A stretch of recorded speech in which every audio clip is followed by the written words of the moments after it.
closing sales transactions lesson from solving a Rubik's Cube. Number 6.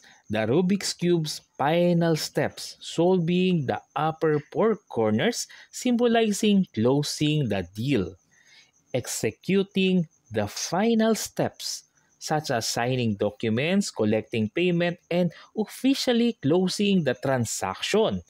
This is the culmination of all your efforts.